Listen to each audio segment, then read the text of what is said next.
बिस्मिल्लाहिर रहमानिर रहीम। हे समस्त जगतबासी, आज आमी शामीम आली चिश्ती आपनादेर सामने जे आलोचनाटी निये हाजिर हलाम से आलोचनाटी अवश्यई खेयाल करे शुनबेन, जा जानले जीवन धन्य एवं इहकाल ओ परकाल धन्य। तबे हाँ, सेई कथाटी हलो जे पाक पांजातन जे विषयटा आमरा छोटोबेला थेकेई शुनी। पाक पांजातन आसले पाके पाक पांजातन ना पाके साय निरंजन। ताहले पाके पाक पांजातन जे विषयटी सेटी कि एई जिनिसटी आमादेरके बुझते होबे। देखें, पाक पांजातन जे एकटी विषय, एटा किन्तु मानुषे अनेक समय बोले थाके जे पाक पांजातन जे पाँचटी आंगुलके पाक पांजातन बला हय बा पाँच पांजातन बला हय। जेमन এই যে একটি আঙ্গুলি, সমস্ত আঙ্গুলগুলো একদিকে আর এই চারটা আঙ্গুল একদিকে।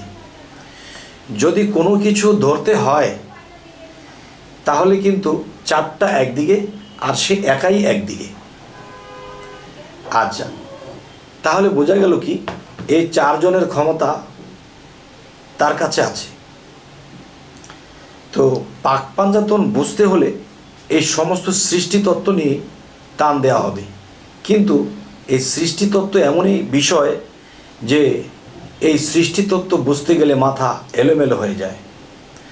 তবে আল্লাহ কিছু কিছু বিষয়ে কিছু কিছু আয়াতে বলেছে যে কিতাবুন ফুসসিলাত আজাতু কোরআনান আরাবিয়ান, এই এক গ্রন্থ আরবি কোরআন রূপে অবতীর্ণ, এর বাক্যসমূহ জ্ঞানীদের জন্য। তার মানে যে কিছু কিছু জ্ঞানের বিষয়, সৃষ্টিতত্ত্ব বিষয়, আত্মতত্ত্ব বিষয়, এগুলো জ্ঞানীর জন্য।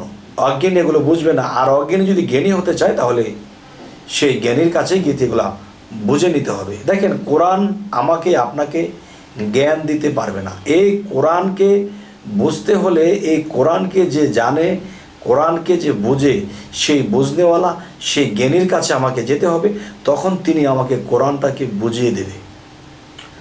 আচ্ছা, যাই হোক, আজকের যে আলোচনাটি পাক পাঞ্জাতন নিয়ে।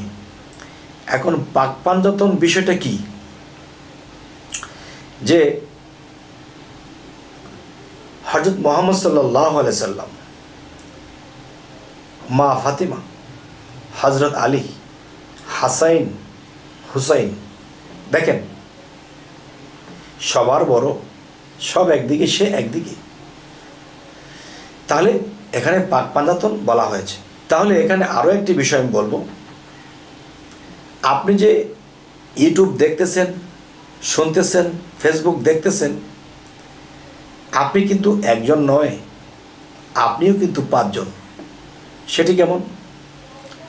আপনার মধ্যে পাঁচটি আত্মা আছে এবং পাঁচটি বস্তুর উপরে আপনি দাঁড়িয়ে আছেন। আগুন, পানি, বাতাস, মাটি, আলো, আব, আতশ, খাগ, বাত, নূর। তাহলে এই পাঁচটি বস্তুর উপরে আপনি আমি দাঁড়িয়ে আছি।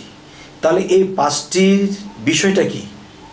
এই পাঁচটির বিষয়টি হলো যে সেই যে পাক পাঞ্জাতন, সেই পাক পাঞ্জাতন কিন্তু আপনার মানব দেহের মধ্যে সেই পাঁচটি জিনিস, পাঁচটি ধরন, পাঁচটি রকম হয়ে আপনার দেহের মধ্যে, যেমন পানি আছে, মাংস, মাটি আছে, চোখের দৃষ্টি, আলো আছে, এবং গরমের তাপমাত্রা আছে, বাতাস আছে।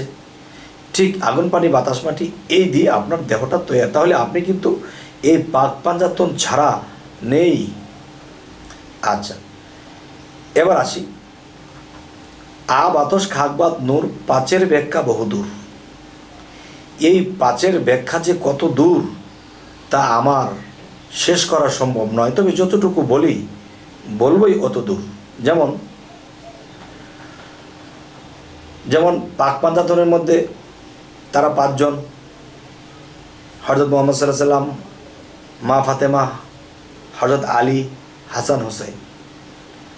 আচ্ছা, যদি পৃথিবীতে আপনি গণতে যান তাহলে পাঁচটা জিনিসের বেশি পাবেন না। যদি আপনি কখনো পাঁচ প্রকারের রং পান, এই 5 প্রকারের রং দিয়ে আপনি লক্ষ প্রকারের রং বানাতে পারবেন। আচ্ছা, তাহলে আপনি আমি সেই 5 প্রকারে দাঁড়িয়ে আছি।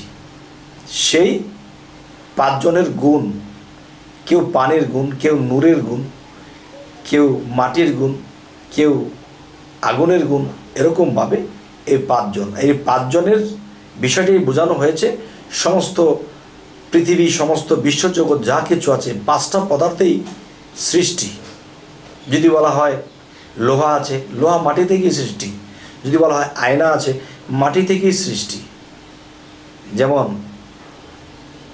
আগুনের মধ্যে মাটি পোড়াতে পোড়াতে ইটা হয়, ইটা পোড়াতে পোড়াতে ঝামা হয়, ঝামা পোড়াতে পোড়াতে আয়না বের হয়। তাই একটি মানুষ, একটি মাটির মানুষ যদি আল্লাহর প্রেমে পোড়াইতেই থাকে, তখন সে মাটি আর থাকে না, ইটা হয়, ইটা আর থাকে না, জামা হয়, জামা আর থাকে না, সেটা ইটে বা সেটা আয়নাতে পরিণত হয়। তা এখন আমি যে কথাটি বলবো যে আবাতস খাক বাত নূর 5-এর ব্যাখ্যা বহুদূর, এই পাক পাঞ্জাতনের দৌড় বা মিল অনেক জায়গাতে রয়েছে। সেটি আরেকটি কথা বলি, যেমন সাহাবাদের মধ্যে 5 জন শ্রেষ্ঠ। যেমন হযরত আলী, এরপরে আবু বকর, ওসমান গনি, উমর। তাহলে আরও একজন আছে ওয়াইস করণী। এখন যদি বলা হয় ওয়াইস করণী তো হযরত আলীর কাছে বায়াত, তাতেও সমস্যা নেই, তিনি নবীর প্রেমী পাগল ছিলেন। আলী, হযরত আলী আর হযরত মুহাম্মদ সাল্লাল্লাহু আলাইহি সাল্লাম, তারা দুজনেই একটি জায়গাতে গেলে একজনই 2টি ভাগ বা 5টি ভাগ হয়ে এসেছে। যাই হোক, আজকের যে আলোচনাটি আপনাদেরকে বোঝাতে চাইছি সেটা কি, এই পাক পাঞ্জাতন আমাদেরকে বুঝতে হবে। যেমন 5টি কালেমা, আরও কালেমা আছে, কিন্তু 5টি আমাদের মানতেই হবে। ওয়াদ্দে কুফুর বা অন্যান্য ওটা যদি আপনি না পড়েন সমস্যা নেই, কিন্তু 5টাকে আপনার মানতেই হবে। এই পাক পাঞ্জাতনের 5 কালেমা, এই পাক পাঞ্জাতনের 5 জন, এই পাক পাঞ্জাতনের মিল রাখতে গেলে 5 জন সাহাবা শ্রেষ্ঠ। এরপরে আগুন, পানি, বাতাস, মাটি, এই 5টা। তাহলে এখানেই বলা হয়েছে যে বাতস খাক বাত নূর 5-এর ব্যাখ্যা বহুদূর। 5-এর ব্যাখ্যা যে কত দূর, দুনিয়াতে সরাসর, কিন্তু আসল কিছু বোঝা হচ্ছে না। তবে হে সমস্ত জগতবাসী, আজকের এই আলোচনা আপনাদেরকে কি আমি বোঝাতে পারলাম, না কষ্ট দিলাম, নাকি সময় নষ্ট করলাম? তবে দেখেন, আত্মজগতের কথা, দেহতত্ত্বের কথা, এই কথাগুলো ইঙ্গিত স্বরূপ বেশি একটা বলতে হয়।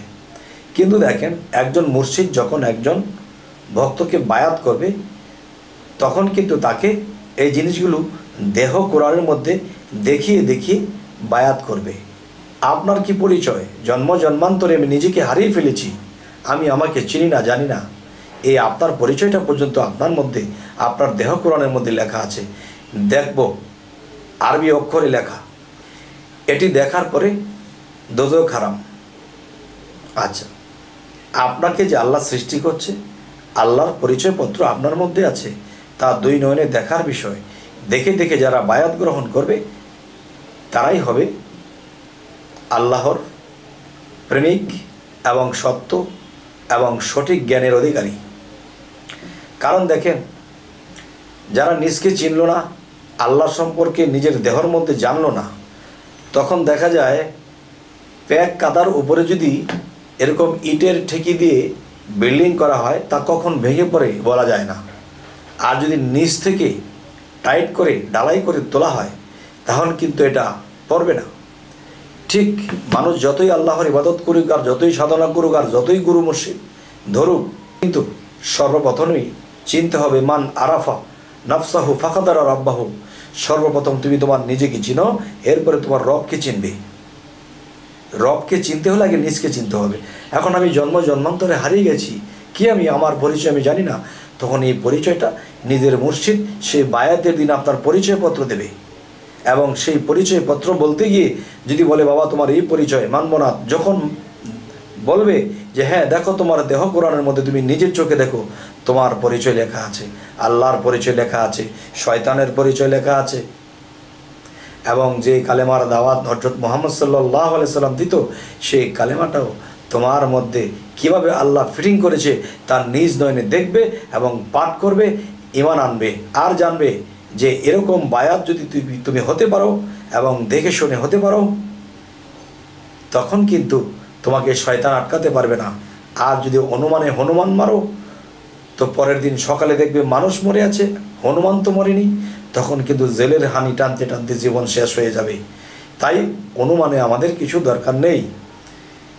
যে এই জন্যই একটা কথা বলা হয়েছে, প্রকাশ্যে মানব ছবি গুপ্ত নিরঞ্জন। গুপ্ত নিরঞ্জনকে পাইতে হলে প্রকাশ্যে মানব ছবির প্রয়োজন।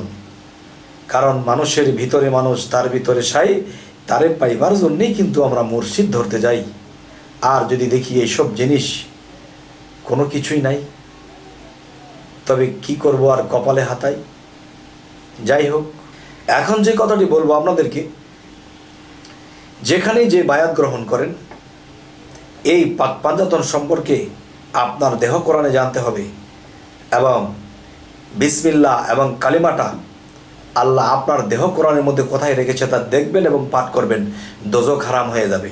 যাই হোক, হে সমস্ত জগতবাসী, আজকের যে আলোচনাটি করা হলো পাক পাঞ্জাতন বিষয়, এই পাক পাঞ্জাতন সৃষ্টি না হলে জগৎ সৃষ্টি হইতো না।